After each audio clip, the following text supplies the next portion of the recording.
let's talk about Until Dawn. It's a horror film with a hook, a very simple premise. This is from Sony Pictures and director David F. Sandberg.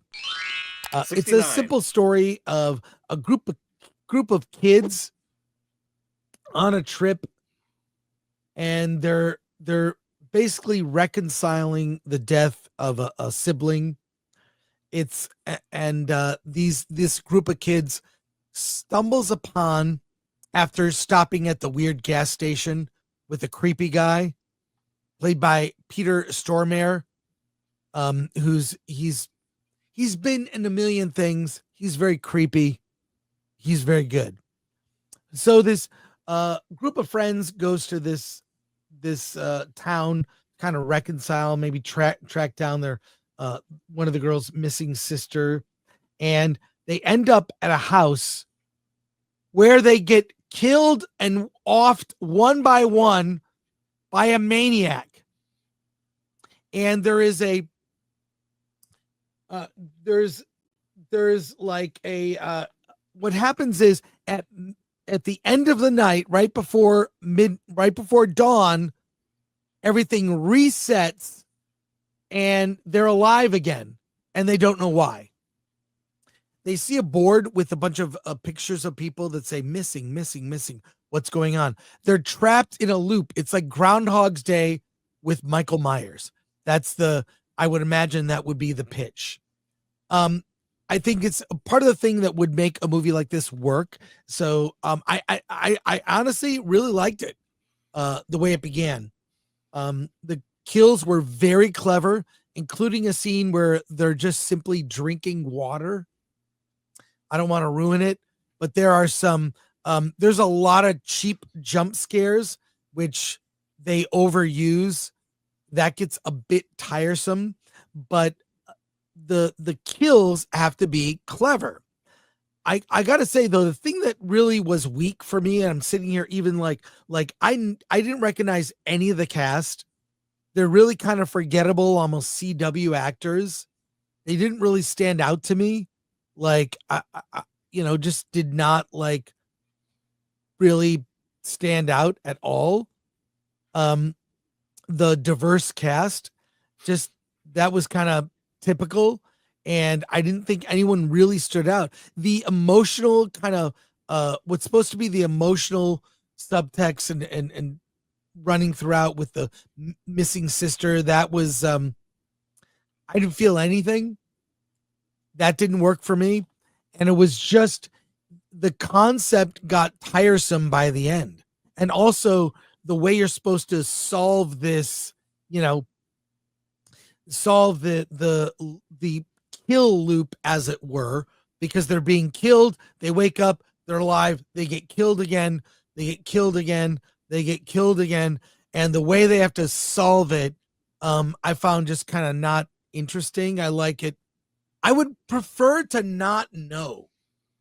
I don't mind not knowing something.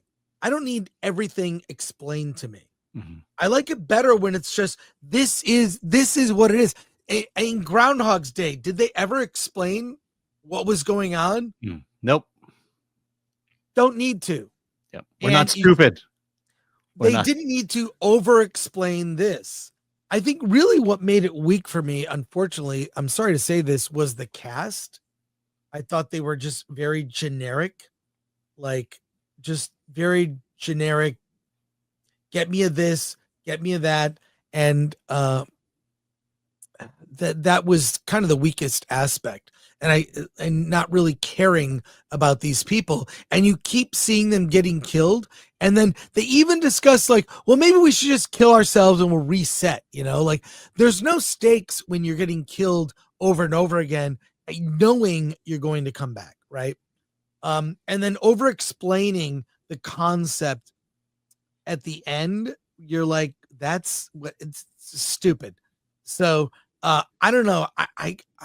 I want to say it was the one thing that was cool about this were the kills by the end. There's some really clever kills that involve exploding bodies and exploding body parts. That was really good. I thought that was great. but it gets maybe a bare recommend, almost a you don't need to see it. This is a streaming thing. So I give it a bare recommend because the kills were good. I'll say that. But ultimately a great concept ruined by over explaining. It was Groundhog's Day meets Mike Myers. What a great concept. And then just loses it by the end. By the way, you know who one of the co-writers is? Who? Oh yeah, Blair. Yes, Blair Butler, who I used to work with at G4, was one of the co-writers. And I failed to mention this movie is based on a video game with the same concept. So in the video game, it's just not they're respawning like you do in every video game. That the game. I never played the video game. Yeah, that's what I'm wondering. Is it a PlayStation game? Is the replay in the movie because we can respawn in video games, or is that part of the video game? It's not because of video games. Yeah. I'll just say that. And then to Blair's defense, according to this, she wrote the first draft, and then they. I hope she got paid. I support her. She got paid. So look, again, a bare recommend.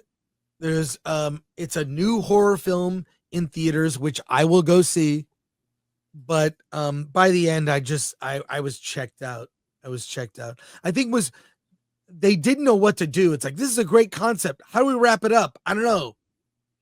And then they wrapped it up in kind of a lame way.